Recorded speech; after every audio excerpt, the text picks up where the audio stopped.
Hello everyone, welcome back to our channel Judiciary by PW. This is me Arjita and welcome to another lecture of भारतीय न्याय संहिता जहां पे हम अपना general exception का जो डिस्कशन है उसको आगे बढ़ाएंगे। तो पिछली क्लास में जनरल एक्सेप्शन पढ़ना शुरू कर दिया था हमने। सेक्शन नंबर 14, सेक्शन नंबर 15 और सेक्शन नंबर 16 तीनों हमने कवर कर लिए थे। आज हम रिज्यूम करेंगे सेक्शन नंबर 17 से और आगे बढ़ते हुए 18, 19 और 20 ये सारे सेक्शंस को आज हम कवर करने वाले हैं। ठीक है, नाउ सेक्शन नंबर 17 को हम पढ़ना स्टार्ट करें उसके पहले स्टूडेंट्स आप सबको याद होगा कि हमने सेक्शन नंबर 14 पढ़ा था पिछली क्लास में।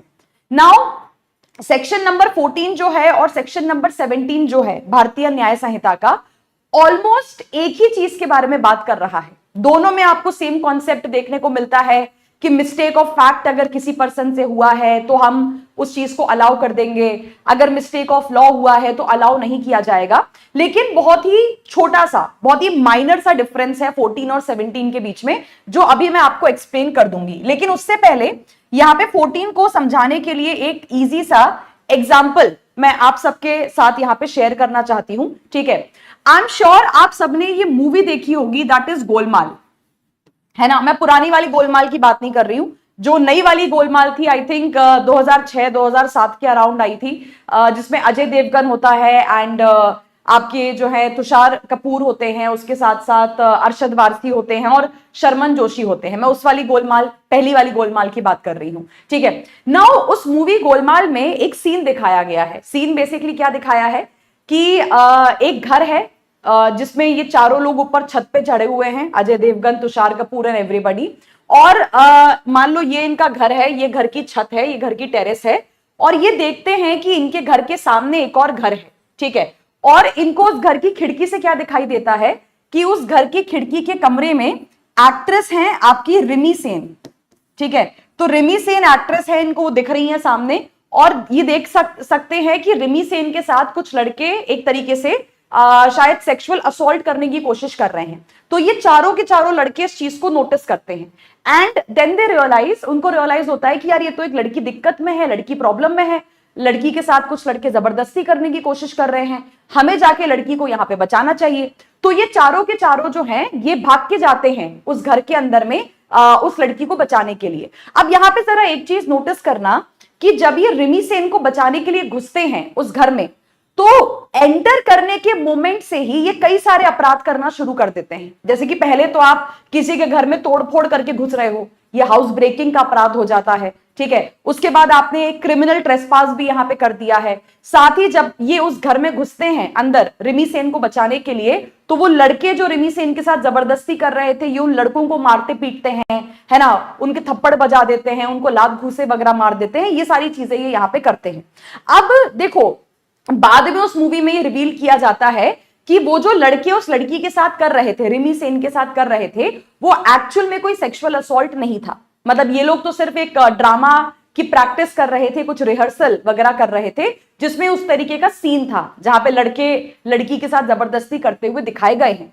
अब यहां पे टेक्निकली अगर देखा जाए तो वो लड़के जिनको अजय देवगन और इनकी टीम मिलके मारती पीटती है, वो लड़के जिनके ये घर में घुस जाते हैं, तोड़म फोड़ी मचा देते हैं, वो लड़के अगर चाहते तो इन चारों के ऊपर केस फाइल कर सकते थे यहां पे। लेकिन यहां पे अजय देवगन और बाकी के जो एक्टर्स हैं वो क्या करेंगे, वो सेक्शन नंबर 17 का बेनिफिट लेके बच जाएंगे। ठीक है, क्योंकि देखो 17 क्या कहता है, 17 ये कहता है कि अगर आपने ऐसा कुछ भी किया है जो आप बाउंड तो नहीं हो लॉ के अंदर में करने के लिए। देखो अजय देवगन या बाकी के लड़कों के ऊपर कोई जिम्मेदारी नहीं थी कि अगर कोई लड़की आपको दिक्कत में दिख रही है तो आपको जाके उसको बचाना ही चाहिए। ठीक है, नहीं भी बचाओगे तो ठीक है, कोई आपके ऊपर एक्शन नहीं लिया जाएगा, कोई आपके ऊपर केस नहीं फाइल किया जाएगा। लेकिन फिर भी अजय देवगन और बाकी के लोगों को क्या लगा कि यार हमें जाना चाहिए, हमें लड़की को बचाना चाहिए, मतलब लॉ के हिसाब से अगर देखा जाए तो हम बिल्कुल सही कर रहे हैं, हम बिल्कुल जस्टिफाइड यहां पे कर रहे हैं। तो वो एक अच्छा नागरिक होने के नाते लड़की को बचाने के लिए गए।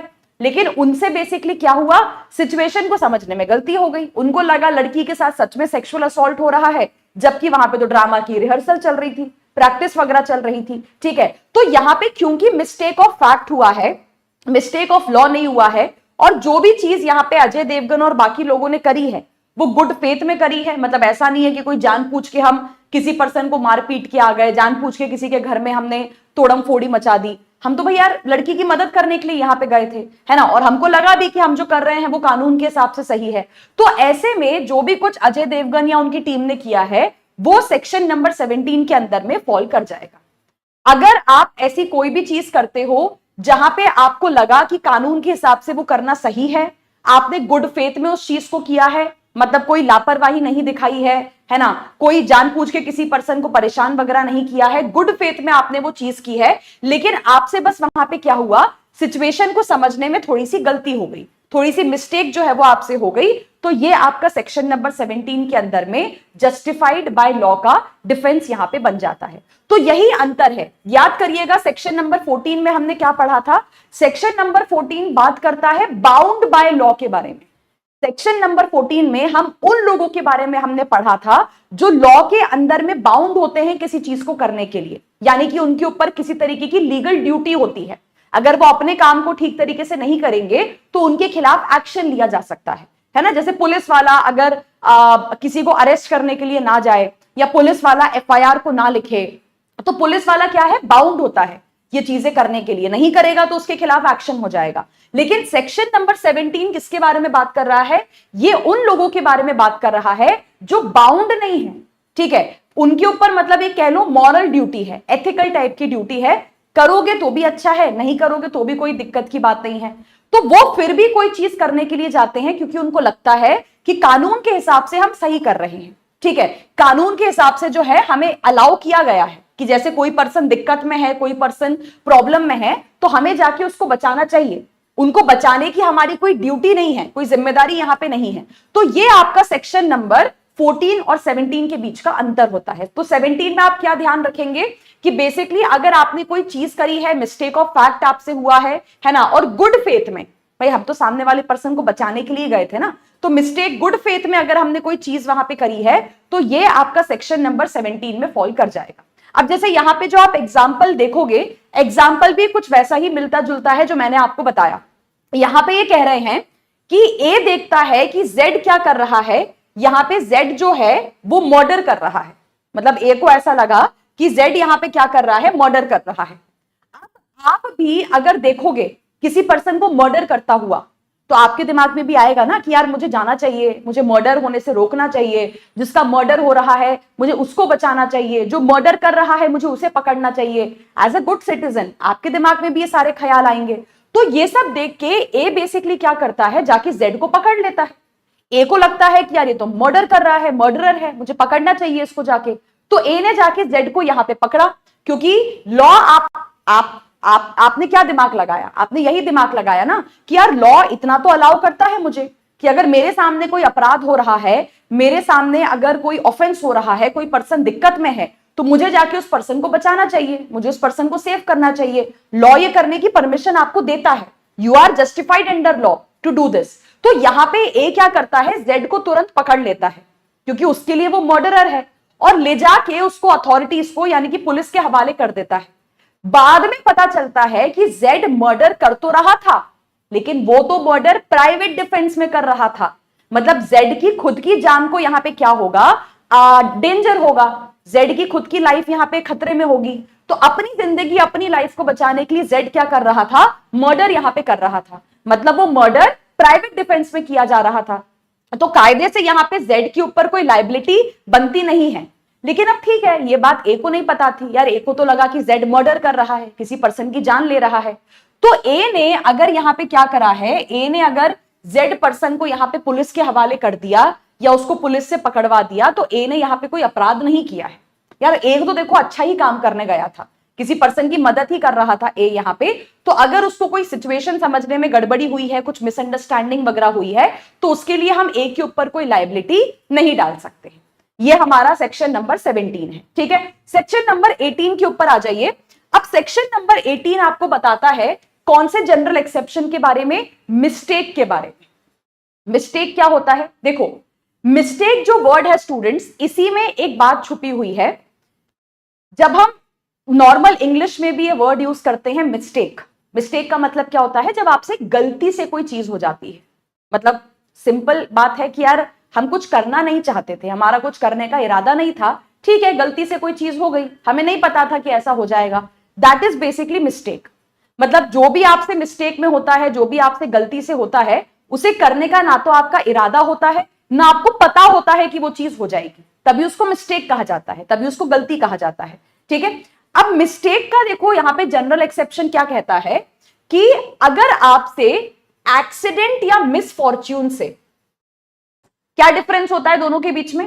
एक्सीडेंट या मिसफॉर्च्यून से, इसको हिंदी में अगर हम क्या कहते हैं, दुर्घटना और दुर्भाग्य। What is the difference between the two? देखो, कोई भी चीज एक्सीडेंट या मिसफॉर्च्यून से तब की जाती है जब नंबर वन आपके पार्ट पे कोई गलती नहीं होती है। जैसे इसका एक एग्जांपल हम ले लेते हैं, आप सड़क पे गाड़ी चला रहे हैं, ठीक है, नॉर्मल स्पीड पे चला रहे हैं, रोड के जो बेसिक आपके ट्रैफिक रूल्स होते हैं उनको भी फॉलो कर रहे हैं, मतलब आपकी ड्राइविंग में कोई गलती नहीं है। लेकिन फिर भी अगर कोई पर्सन आपकी गाड़ी के सामने आ जाए और आपकी गाड़ी के नीचे दब के मर जाए, तो यहां पे क्या उसके लिए आपको ब्लेम किया जा सकता है? नहीं किया जा सकता, क्योंकि ब्लेम आपको तब करेंगे भाई या तो आपके पार्ट पे कोई गलती हो, आपने जानबूझ के कोई रैश ड्राइविंग करी हो, या जानबूझ के आपने कोई ट्रैफिक रूल्स को यहां पे तोड़ा हो, तो हमने तो ऐसा कुछ भी नहीं किया।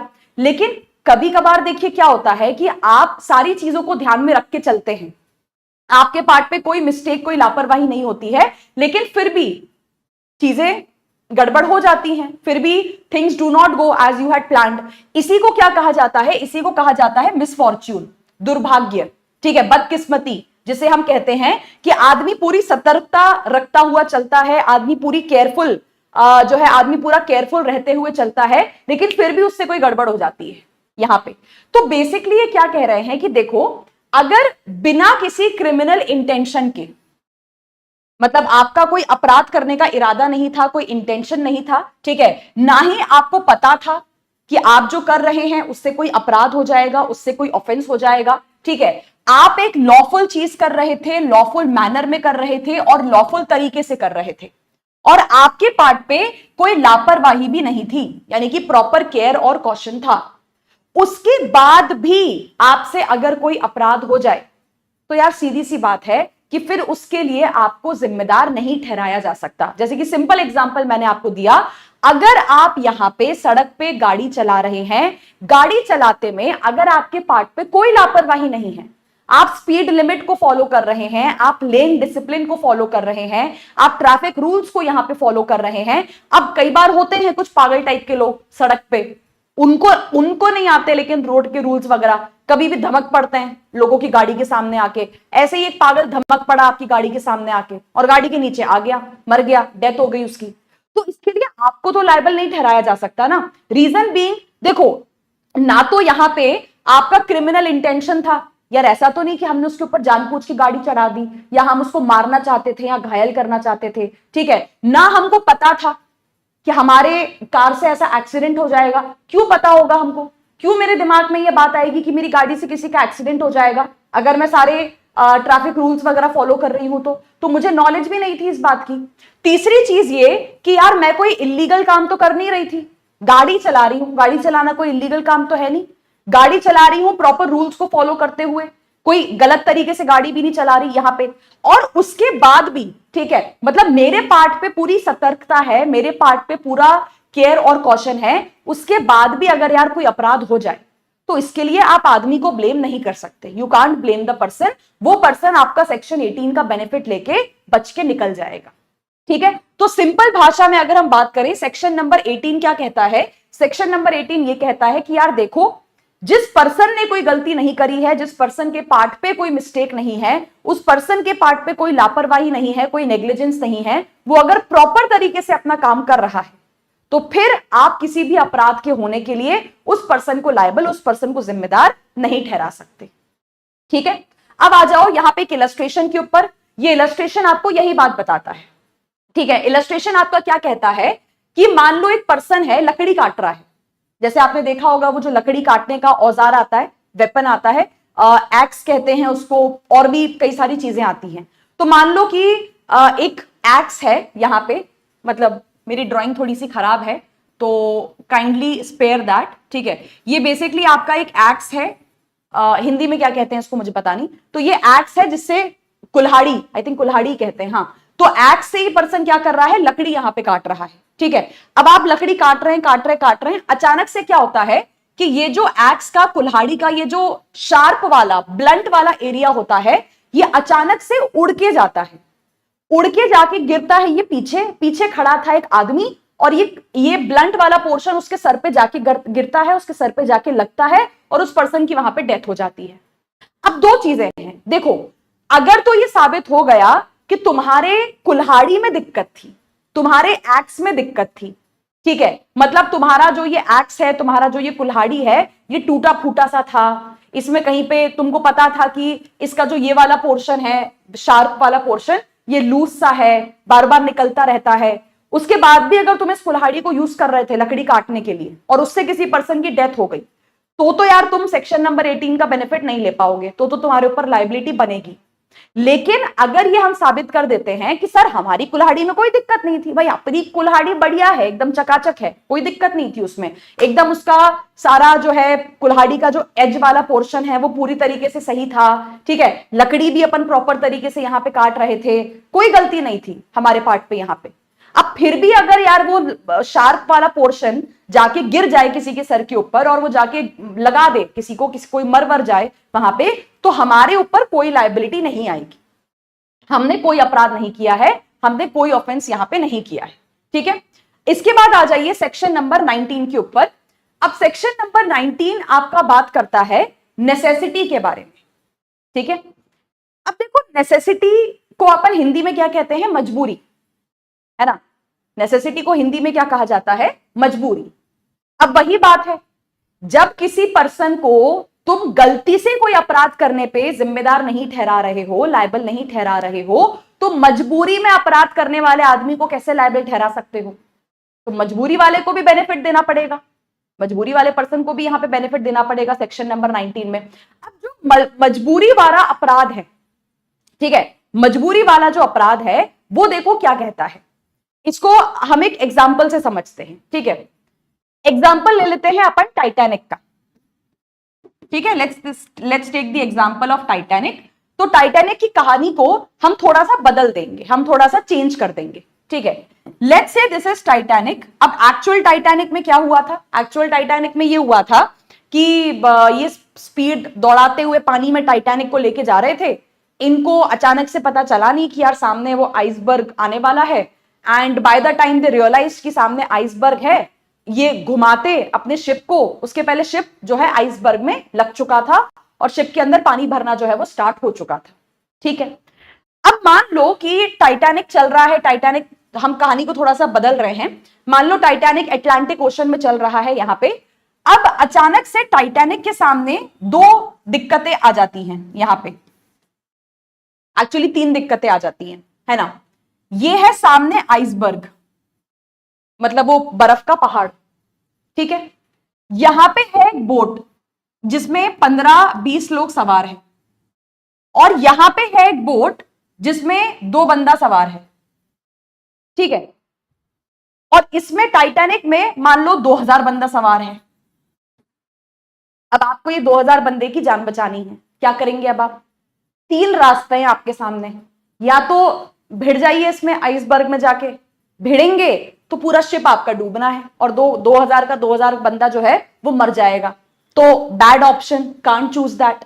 दूसरा ऑप्शन क्या है कि सामने जो है 15-20 सवारियों वाली एक नाव है, एक बोट है, उस पर चढ़ा दो शिप अपने को, तो 15-20 आदमी वहां पे मर सकता है, देयर इज अ चांस कि यार नहीं बच पाए, नहीं सेव कर पाए अपने आप को, तो 15-20 आदमी की जान ले लोगे तुम। तीसरा ऑप्शन है तुम्हारे पास कि जिस साइड पे एक नाव है जिसमें 2 बंदा सवार है, वहां पे अपनी नाव चढ़ा दो। अब मुझे आपको बताने की जरूरत नहीं है कि तीनों में से कौन सा बेटर ऑप्शन है, सीधी सी बात है, बेटर ऑप्शन है ये वाला कि यार, क्योंकि एक साइड 2000 आदमी मरेगा, एक साइड 15-20 आदमी मरेगा, एक साइड 2 बंदा मरेगा, तो सिंपल सी चॉइस है कि जिस साइड 2 बंदों वाली नाव है वहां पे नाव चढ़ा दो, बोट चढ़ा दो। 2 बंदा मरेगा, लेकिन इतने सारे लोगों की आप यहां पे जान भी बचा लोगे, जान भी सेव कर लोगे। तो टाइटैनिक शिप का कैप्टन क्या करता है, ये जिस साइड ये 2 बंदों वाली नाव, 2 बंदों वाली बोट आ रही थी, वहां पे शिप को चढ़ा देता है, 2 बंदे मर जाते हैं यहां पे। अब द पॉइंट इज कि टाइटैनिक शिप का जो कैप्टन है, क्या इसको लायबल ठहराया जाए उन 2 लोगों की डेथ कॉज करने के लिए? तो ऐसा है कि तुम लायबल ठहराओगे भी ना, तो टाइटैनिक का शिप का कैप्टन सेक्शन 19 का बेनिफिट लेके बच के निकल जाएगा। शिप का कैप्टन ये कहेगा कि सर आप मुझे जरा ये बता दो कि मेरे पास ऑप्शन क्या था, अगर मैं इन 2 लोगों के ऊपर अपनी शिप को ना चढ़ाता, मैं इस रास्ते अपने शिप को ना घुमाता, तो मैं क्या करता, मतलब what other option did I have? यहां पे no other option you had. सीधी सी बात है, कोई भी पर्सन होता, मतलब टाइटैनिक के शिप के कैप्टन की जगह कोई भी पर्सन होता, आप होते, मैं होती, कोई भी होता, हर पर्सन यही ऑप्शन यहां पे चूज करता। तो शिप का कैप्टन देखो यही कहेगा कि सर मेरा कोई लड़ाई झगड़ा नहीं था उन 2 लोगों के साथ कि मैंने जानबूझ के उनके ऊपर अपना शिप चढ़ा दिया यहां पे, या मैं जानबूझ के कोई उन 2 लोगों की हत्या करना चाहता था या उनको मारना चाहता था। मैंने जो किया है मजबूरी में किया है, ठीक है, मैंने जो किया है मजबूरी में किया है, मेरे पास और कोई रास्ता नहीं था और कोई ऑप्शन नहीं था। ऑप्शन मेरे पास यही बचा हुआ था कि या तो 2000 आदमी मरते, या 15-20 आदमी मरता, या फिर 2 आदमी मरता। तो बेटर क्या था, 2 आदमियों को यहां पे मारना। तो अगर मैंने यहां पे 2 आदमियों को मारा भी है, तो इतने सारे लोगों की जान बचाने के लिए मारा है। एक बड़ा नुकसान होने वाला था, एक बड़ा हार्म होने वाला था, उसे होने से रोकने के लिए ये चीज मैंने यहां पे करी है। तो बेसिकली शिप का जो कैप्टन है सेक्शन नंबर 19 का बेनिफिट लेके निकल जाएगा कि सर मैं मानता हूं मैंने 2 लोगों की जान यहां पे ली है, but it was done in मजबूरी, नेसेसिटी थी, मजबूरी थी, जरूरत थी, और क्या करता मैं, I had no other option यहां पे। तो सेक्शन नंबर 19 जो है वो यही बात कहता है, ठीक है। कभी कभार देखो आप अपने आप को ऐसी सिचुएशन में पाएंगे जहां पे आपको पता है कि आपके कुछ करने से नुकसान होना ही होना है। शिप के टाइटैनिक वाले पर्सन को, टाइटैनिक वाले कैप्टन को पता था कि मैं वो 2 लोगों के ऊपर अपने शिप को चढ़ाऊंगा, वो मर जाएंगे, उनकी डेथ हो जाएगी वहां पे। तो कभी कभार आपको पता है कि आप कुछ करने जा रहे हो जिससे नुकसान होगा, जिससे हार्म यहां पे कॉज होगा, बट यार प्रॉब्लम ये है, ठीक है, प्रॉब्लम ये है कि वो नुकसान, वो हार्म कॉज करने के अलावा हमारे पास कोई ऑप्शन भी नहीं है। लेकिन वो जो नुकसान, वो जो हार्म हम कॉज कर रहे हैं, वो एक अपराध नहीं माना जाएगा। वो अपराध इसलिए नहीं माना जाएगा क्योंकि यार उन 2 लोगों को मारने का हमारा कोई क्रिमिनल इंटेंशन नहीं था, कोई जानबूझ के नहीं चढ़ाई है हमने शिप उनके ऊपर, पहली बात, ठीक है। दूसरी बात, हमने अपने सारे ऑप्शंस एक्सप्लोर कर लिए थे। अगर कोई चौथा ऑप्शन होता शिप कैप्टन के पास, वो चौथे ऑप्शन को एक्सप्लोर कर लेता। अगर कोई और तरीका होता जिससे 2000 टाइटैनिक में बैठे बंदों की भी जान बच जाती, 15-20 नाव में सवार लोगों की भी जान बच जाती, 2 बोट में सवार लोगों की भी जान बच जाती, इसके अलावा अगर कोई 4th ऑप्शन होता तो शिप का कैप्टन वो चूज कर लेता, but there was no 4th option. तो भाई हमने अपने सारे ऑप्शंस एक्सप्लोर करने के बाद ये डिसीजन लिया था, मतलब हमारे पार्ट पे कोई लापरवाही नहीं है, ठीक है, कि हमारी गलती की वजह से उन 2 लोगों के ऊपर हमको शिप यहां पे चढ़ानी पड़ गई, और एक बड़े हार्म, एक बड़े नुकसान को होने से रोकने के लिए ये डिसीजन यहां पे लिया गया था। लेकिन ध्यान रखना कि ऐसा नहीं है कि हर केस में आप यहां पे तुरंत से नेसेसिटी का डिफेंस लेके बच के निकल जाओगे। This is basically a question of fact. अगर कभी भी ऐसा होगा, ठीक है, अगर कभी भी ऐसा होगा कि आपने कोई अपराध किया है और आप ये कहोगे कि सर मैंने तो वो अपराध जो है नेसेसिटी में किया है या मजबूरी में किया है, जो आपका लॉ है या जो कोर्ट है या जो जज है वो पूरे केस के फैक्ट्स को एनालाइज करेगा, देखेगा कि क्या सच में नुकसान, क्या सच में आप उस मजबूरी वाली सिचुएशन में थे, क्या सच में आप एक ऐसी सिचुएशन में फंस चुके थे जहां पे आपके पास कोई और ऑप्शन नहीं था, क्या और कोई तरीका था जिससे आप किसी भी पर्सन की जान ना जाने से रोक सकते थे। तो ये बेसिकली क्वेश्चन ऑफ फैक्ट वाली चीज है, मतलब कोर्ट जो है सारी चीजें देखेगा, क्या खतरा था, क्या डेंजर था, कितने लोगों को नुकसान पहुंच सकता था, कितने लोगों की जान बचा के कितने लोगों की जान ली गई है, ये सारी चीजें। तो यहां पे यही जो एग्जाम्पल है जो अभी मैंने आपको बताया, यही एग्जाम्पल आपके बेयराट में भी आपको प्रोवाइड किया गया है, ठीक है। अच्छा, अब यहां पे एक और एग्जाम्पल है, उसको हम देखते हैं, ठीक है। एक और इलस्ट्रेशन आपको दिया गया है यहां पे बेयराट में। अब देखो जो दूसरा इलस्ट्रेशन है वो ये कह रहा है कि यहां पे मान लो किसी मोहल्ले में आग लग गई, किसी लोकेलिटी में आग लग गई। आजकल आप देखते हैं गर्मी का टाइम है, तो कई सारे शहरों से खबरें आती रहती हैं कि यहां आग लग गई, वहां आग लग गई, ठीक है। तो वैसे ही किसी एक लोकेलिटी में आग लग चुकी है। अब यहाँ पे ए जो है वो देख रहा है कि आग लग चुकी है और उसको एक उसको आइडिया आया कि आग हम और फर्दर फैलने से कैसे रोक सकते हैं। तो वो ये आइडिया देता है, वो कहता है कि यार ये इतने सारे घर हैं, ठीक है, ये इतने सारे घर हैं, मान लो इस वाले घर में आग लग रही है, तो एक काम करते हैं कि ये वाला और ये वाला जो घर है इनको गिरा देते हैं, इनको डिमोलिश कर देते हैं। तो मतलब उससे क्या होगा कि आग सिर्फ यहीं तक फैलेगी, लेकिन बाकी के जो आगे के घर हैं वो तो कम से कम बच जाएंगे ना। आप 2 घरों को यहां पे नुकसान पहुंचाओगे, 2 घरों को तुम गिरा दोगे, लेकिन उससे कम से कम बाकी के कितने सारे घर तो यहां पे बच जाएंगे। तो मान लो ए ने यहां पे क्या करा, ए ने इन 2 हाउसेस को, इन 2 घरों को यहां पे गिरा दिया, डिमोलिश कर दिया। अब ये 2 घर वाले जो हैं ये ए को यहां पे बोले कि भाई तुमने हमारी प्रॉपर्टी का नुकसान कर दिया, हम तो तुम्हारे ऊपर केस फाइल करेंगे। तो यार ए के पास और कोई ऑप्शन नहीं था, उसने यहां पे जो भी किया है उसने एक बड़े हार्म को रोकने के लिए किया है। अगर उन 2 घरों को गिरा के कई सारे घर बच जाते हैं, कई सारे लोगों की जानें बच जाती हैं, कई सारे प्रॉपर्टीज यहां पे बच जाती हैं, तो that was a better thing to do.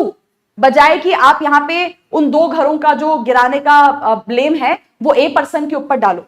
और अगर कोई ऑप्शन होता और तो ए उस दूसरे ऑप्शन को चूज कर लेता, but there was no other option, आग काफी ज्यादा फैल चुकी थी। तो ऐसे में हम ए पर्सन को यहां पे लायबल नहीं ठहरा सकते हैं, ठीक है। सो ये था हमारा यहाँ पे अभी तक का पार्ट, नेसेसिटी तक का पार्ट। नाउ कुछ इंपॉर्टेंट केस लॉज हैं जो मैं आपको बता देती हूं। पहला केस लॉ है आपका आर वर्सेस प्रिंस का, ठीक है। ये वाला जो केस लॉ है स्टूडेंट्स, ये आपको पढ़ना है with respect to section number 14 and section number 17, जिसमें हमने क्या पढ़ा था, जिसमें हमने जो है आपका मिस्टेक ऑफ फैक्ट और मिस्टेक ऑफ लॉ वाला कॉन्सेप्ट यहां पे पढ़ा था। अब इस केस को जरा ध्यान से समझिएगा, केस क्या था, ठीक है। केस ऐसा था कि देयर वाज अ प्रिंस, एक राजा थे, इनका नाम था प्रिंस हेनरी, और एक लड़की थी जिसके साथ ये रिलेशनशिप में थे, लड़की का नाम था एनी फिलिप्स यहां पे। अब लड़की जो थी उसने यहां पे प्रिंस को ऐसा कहा हुआ था कि मेरी उम्र 18 साल है, आई एम 18 ईयर्स ओल्ड, जबकि वो जो लड़की है वो 14 साल की थी। लेकिन प्रिंस हेनरी इस बात को नहीं जानते थे, उनको लगा कि लड़की 18 साल की है, मतलब लड़की ने जो कहा प्रिंस हेनरी ने उसी बात के ऊपर भरोसा कर लिया। अब क्योंकि ये दोनों आपस में यहाँ पे प्यार करते थे, है ना, शादी वगैरह करना चाहते थे, तो प्रिंस हेनरी उस लड़की को भगा के लेके चले गए। अब जैसे हमारे आईपीसी में एक याद करिए किडनैपिंग हुआ करता था, किडनैपिंग फ्रॉम लॉफुल गार्डियनशिप, जैसे उसमें लिखा था कि अगर आप 16 साल की लड़की को उसके पेरेंट्स या उसके लॉफुल गार्डियन से बिना पूछे भगा के लेके चले जाएं, तो ये किडनैपिंग फ्रॉम लॉफुल गार्डियनशिप का अपराध हो जाता था। सेम चीज उस समय इंग्लिश लॉ के अंदर में भी लिखी हुई थी कि अगर आप किसी लड़की को जो कि 16 साल से कम उम्र की है, बिना उसके माँ बाप से पूछे अगर आप लड़की को लेके चले जाते हैं, तो ये एक अपराध माना जाता है, ये एक ऑफेंस माना जाता है। अब प्रिंस हेनरी लेके चले गए, तो लड़की के माँ बाप ने क्या करा, प्रिंस हेनरी के ऊपर केस फाइल कर दिया। अब प्रिंस हेनरी ने यहां पे कहा कि सर देखो, मुझसे यहां पे गलती हुई है, मिसअंडरस्टैंडिंग हुई है, मिस्टेक ऑफ फैक्ट हुआ है, लड़की ने मुझसे झूठ कहा था, लड़की ने मुझसे कहा था कि मैं 18 साल की हूं, मुझे लगा लड़की अडल्ट है, मेजर है, बालिक है, मुझे थोड़ी ना पता था कि वो नाबालिग है, 18 से कम की है। अगर मुझे पता होता तो इतनी अकल तो मुझे भी है कि 18 साल से कम, मतलब 16 साल से कम उम्र की लड़की को भगा के लेके जाना एक अपराध होता है। अगर मुझे पता होता, नहीं भगा के लेके जाता मैं लड़की को, तो सर मुझसे मिसअंडरस्टैंडिंग हुई है, कोई गलती हो गई है, मैंने कोई जानबूझ के लड़की नहीं भगाई है, मेरा कोई क्रिमिनल इंटेंशन यहां पे नहीं था इस बात को करने का। तो मिस्टेक ऑफ फैक्ट का यहां पे डिफेंस प्रिंस हेनरी ने लेने की कोशिश की, ठीक है। अब देखो लॉ ने यहां पे इनसे क्या बात कही, मतलब कोर्ट ने इनसे यहां पे क्या बात कही। कोर्ट ने यहां पे कहा कि देखो सर, 2 चीजें होती हैं। अब इसमें आप याद करिएगा जो मैंने बेसिक्स ऑफ क्रिमिनल लॉ आपको स्टार्टिंग में कवर करवाया था इस सीरीज के, वो स्टार्टिंग वाला कॉन्सेप्ट अब आपका यहां पे यूज हो रहा है। मैंने आपसे क्या कहा था स्टार्टिंग में जब हम एक्टस रिया मेंस रिया पढ़ रहे थे, कि कुछ ऐसे अपराध होते हैं जिनमें तुम्हारे दिमाग में क्या था उस बात से फर्क नहीं पड़ता। Your mains Riya does not matter, ठीक है। तुमने गलती से अपराध किया, तुमने जानबूझ के अपराध किया, तुमने धोखे से अपराध किया, तुमने जैसे भी अपराध किया, यार वो अपराध माना जाएगा। मैंने आपसे क्या कहा था, स्ट्रिक्ट लायबिलिटी ऑफेंसेस उनको कहा जाता है, जिन ऑफेंसेस में सिर्फ लॉ, सिर्फ कोर्ट आपका एक्टस रिया देखता है, आपका मेंस रिया नहीं देखता। तुम्हारे यहां कुछ भी हो, गलती से अपराध किया, धोखे से अपराध किया, मिसअंडरस्टैंडिंग हो गई, ठीक है, डज नॉट मैटर। हमारे लिए सिर्फ आपका एक्ट मैटर करता है। क्या आपने एक नाबालिग लड़की को, क्या आपने एक 16 साल से कम उम्र की लड़की को घर से भगाया है उसके मां बाप से बिना पूछे? द आंसर इज यस, बात खत्म। ठीक है, बात खत्म है। यहां पे आपके ऊपर केस फाइल कर दिया जाएगा, यू आर लाइबल। देखो, दिस इज जस्ट लाइक, इसको आप आज के टाइम पे इस तरीके से देख सकते हो जैसे हमारे देश में कानून है पॉक्सो का। ठीक है, हमारे देश में कानून है पॉक्सो का।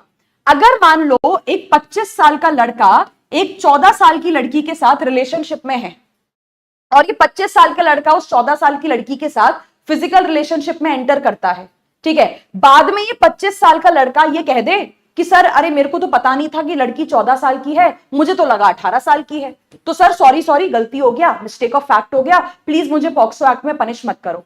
ऐसे तो आप पॉक्सो एक्ट लागू ही नहीं कर पाओगे इंडिया में। हर पर्सन ये डिफेंस लेके चलता बनेगा, अरे सर मेरे को नहीं पता था कि सामने वाला पर्सन माइनर है। तो कुछ अपराध देखो ऐसे होते हैं, क्योंकि उन अपराधों में ना अगर हम लोगों का मंजरिया देखने लग जाए, हम कभी पनिश ही नहीं कर पाएंगे लोगों को, अगर ये देखने बैठ गए तो इसलिए कुछ अपराध बहुत सिंपल रखे जाते हैं, उनको हम स्ट्रिक्ट लायबिलिटी कहते हैं कि देखो यार, तुमसे गलती से अपराध हुआ, तुमसे धोखे से अपराध हुआ, तुमने जैसे भी अपराध किया, हमको मतलब नहीं है, हमको ये दिख रहा है कि तुमने अपराध किया है, हमें एक्ट दिख रहा है तुम्हारा, we can see the actus reus. अब आपका मेंस रिया कुछ भी हो, इट डज नॉट मैटर। तो यहां पे कोर्ट ने कहा कि देखो प्रिंस हेनरी, बात क्लियर है, तुमने एक 16 साल की लड़की को बिना उनके मां बाप से पूछे घर से भगाया है। अब धोखे में भगाया, जानबूझ के भगाया, अपने को मतलब नहीं है, ठीक है। दूसरी बात यहां पे कोर्ट ने कही कि मिस्टेक ऑफ फैक्ट जो है, हर बार डिफेंस नहीं लिया जा सकता। ये लॉ, ये वाला जो आपका केस है क्यों इंपॉर्टेंट है? ये इसलिए इंपॉर्टेंट है कि हर अपराध को करने के बाद आप ये एक्सपेक्ट करें कि लॉ आपको मिस्टेक ऑफ फैक्ट का डिफेंस अलाउ कर दे, नहीं अलाउ करेगा। जो स्ट्रिक्ट लायबिलिटी वाले अपराध होते हैं उनमें मिस्टेक ऑफ फैक्ट अलाउ नहीं किया जाता, क्योंकि वहां पे सिर्फ आपकी एज, वहां पे सिर्फ आपका अपराध देखा जाता है, ठीक है, सिर्फ आपका ऑफेंस देखा जाता है, और अगर हमको लग रहा है कि ऑफेंस हुआ है तो बात खत्म है, ठीक है। जैसे पॉक्सो के जो कानून है या जैसे सेक्सुअल ऑफेंसेस होते हैं इंडिया में, वहां पे आप मिस्टेक ऑफ फैक्ट का डिफेंस नहीं ले पाओगे ये कह के कि मुझसे गलती हो गई। अरे तुमसे गलती से सेक्सुअल ऑफेंस हो जाता है क्या? ऐसा भी पॉसिबल है? नहीं पॉसिबल होता। तो कुछ अपराधों में जानबूझ के जो आपका लेजिस्लेटिव होता है वो मेंस रिया को बाहर रखता है, और जिन अपराधों में मेंस रिया बाहर होता है वहां फिर आपका मिस्टेक ऑफ फैक्ट भी अपने आप बाहर चला जाता है। मिस्टेक ऑफ फैक्ट का वहां पे कोई स्कोप नहीं होता है, ठीक है। अगला जो केस है आपका, ये नेसेसिटी यानी कि सेक्शन नंबर 19 का लैंडमार्क केस है, R versus Dudley and Stephens, ठीक है। अब देखो इस केस में बेसिकली क्या था, इनके साथ बेसिकली हो गया था कहो ना प्यार वाला सीन, है ना। एक शिप जा रहा है, एक यॉट जा रहा है समुद्र में, ओशन में, है ना, और वहां पे अचानक से जो है वो शिप डूब जाता है। ऐसा कह लो टाइटैनिक प्लस कहो ना प्यार दोनों हो गया इनके साथ। और 4 बंदे थे, ये बेचारे एक लाइफ बोट के ऊपर फंस गए। जैसे एक था कैप्टन टॉम डडली, एक था एडविन स्टीफेंस और एक था एडमंड ब्रुक्स यहाँ पे, और एक इनके साथ बच्चा था रिचर्ड पार्कर 17 साल का यहाँ पे। अब आप सोचो कि आप ओशन में, है ना, समुद्र भी नहीं, ओशन में आप यहाँ पे लाइफ बोट में तैरे जा रहे हैं, दूर दूर तक आपको कोस्ट नहीं दिख रहा, दूर दूर तक आपको जो है यहाँ पे कोई पर्सन कुछ नहीं दिख रहा, तो कितने टाइम तक सरवाइव कर लोगे? 20 दिन निकाल लिए बेचारों ने बिना खाना पानी के, इन 4 लोगों ने, ठीक है। But ultimately they started getting weak, और ये चारों को एक बात समझ में आई कि यार अगर ऐसा चलता रहा तो हम तो मर जाएंगे, हम तो चारों के चारों सरवाइव नहीं कर पाएंगे। तो ये लगाते हैं दिमाग, ये सोचते हैं, ये लगाते हैं नेसेसिटी वाला दिमाग।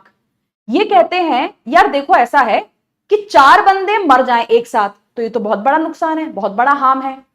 हम एक काम करते हैं, ठीक है, हम एक काम करते हैं, हम 4 में से एक बंदे को मार के खा जाते हैं, ठीक है, तो उससे क्या होगा, एक बंदा मरेगा लेकिन बाकी 3 तो बच जाएंगे ना। तो इन्होंने लगा लिया वो स्मॉलर हार्म वर्सेस बिगर हार्म वाला दिमाग कि देखो 4 बंदे मरे उससे बेटर है एक आदमी मर जाए, लेकिन बाकी के 3 तो सरवाइव कर जाएंगे।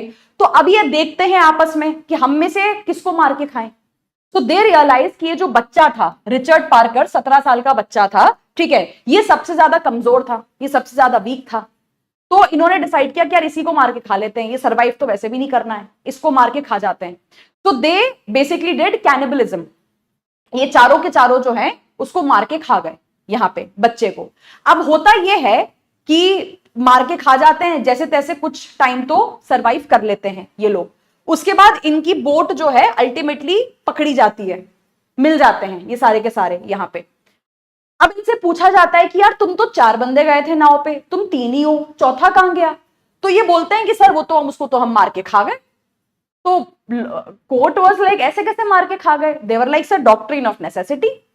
हमें लगा हम चारों के चारों पर्सन मर जाएंगे, उससे बेटर हमको लगा कि यार एक पर्सन को मार के खाना ज्यादा बेटर है, कि एक मर जाए, एक का मरना is better than 4 people dying यहां पे। तो सर मजबूरी थी और कोई चारा नहीं था हमारे पास यहां पे। तो कोर्ट ने कहा कि देखो भाई ऐसा है कि नेसेसिटी का ठीक है, डिफेंस वगैरह है, अंडरस्टूड, ओके, बट नेसेसिटी का डिफेंस आपको किसी का कत्ल करना, किसी का खून करना या किसी का मर्डर करना अलाउ नहीं करता है।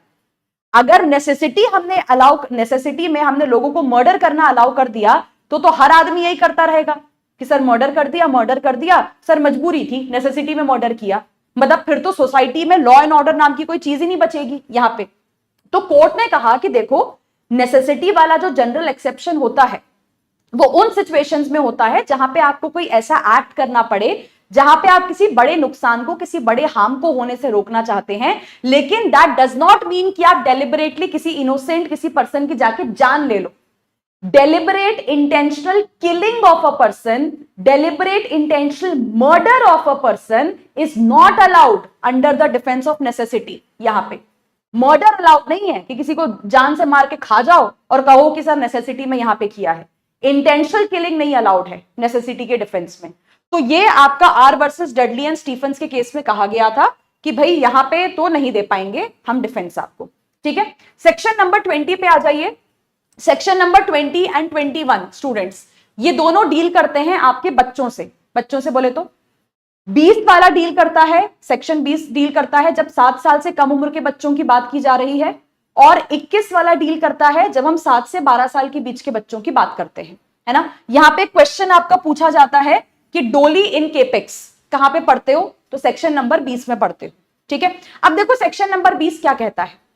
20 ये कहता है अगर देश में कोई भी अपराध, और कोई भी से मेरा मतलब है कोई भी अपराध, ठीक है, भारत देश में अगर कोई भी अपराध 7 साल से कम उम्र के बच्चे के द्वारा किया जाएगा, उस बच्चे के ऊपर किसी हाल में कोई लायबिलिटी नहीं बनेगी।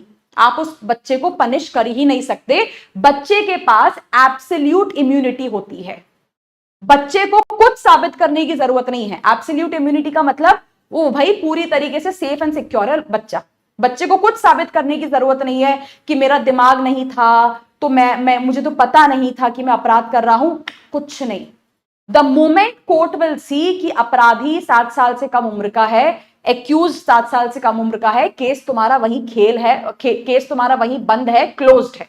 उसके बियॉन्ड लॉ कोई चीज यहां पे नहीं देखेगा, बिकॉज लॉ एक सिंपल से प्रिंसिपल पे चलता है कि 7 साल से कम उम्र के जो बच्चे होते हैं ये अपराध करने के लिए केपेबल होते ही नहीं हैं।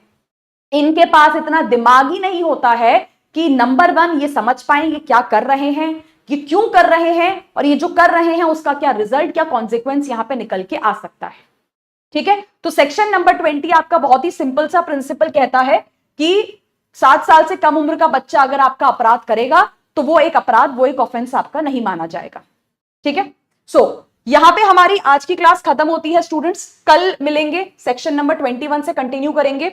बाकी देखो दिस इज बेसिकली ये हमारा यूट्यूब सेशन है, यूट्यूब क्लास है, बट अगर आप लोगों को अच्छा लग रहा है, the experience has been good, जो भी हम डिस्कस कर रहे हैं, पढ़ रहे हैं, वो सब आपको समझ में आ रहा है, मजा आ रहा है, एंड अगर आप किसी भी और एग्जाम की या किसी भी और कॉम्पिटिटिव एग्जाम की अगर आप प्रिपरेशन करना चाहते हैं, so then you can join our courses, you can join our batches also. लगभग लॉ के बाद, एलएलबी के बाद लगभग जितने भी एग्जाम्स हैं सबकी तैयारी आपको जुडिशरी बाय पीडब्ल्यू के प्लेटफॉर्म पे करवाई जाती है। Beat judiciary exams, beat public prosecutor, be it your banking exams, IBPS, SBI, be it your legal drafting, अगर आप सीखना चाहते हैं वकालत करने के लिए, लिटिगेशन करने के लिए, ठीक है, each and everything has been covered by our platform, है ना। One of the best teachers हैं जो आपको यहाँ पे प्लेटफॉर्म पे पढ़ाते हैं, क्लासेस कवर करवाते हैं। और अगर यूट्यूब क्लासेस में आपको मजा आ रहा है तो definitely you will have a lot of fun, और बहुत ही इजीली, बहुत ही आसान तरीके से आपको पेड बैचेस में भी सारी चीजें समझा दी जाएंगी, ठीक है। सो अगर आप बैच ज्वाइन करना चाहते हो, you can visit our website, you can visit our mobile application, otherwise description box में भी नंबर दिया हुआ है, आप वहां पे भी क्या कर सकते हैं, कॉल करके टीम के साथ कनेक्ट कर सकते हैं, ठीक है। सो सी यू गाइस टुमारो,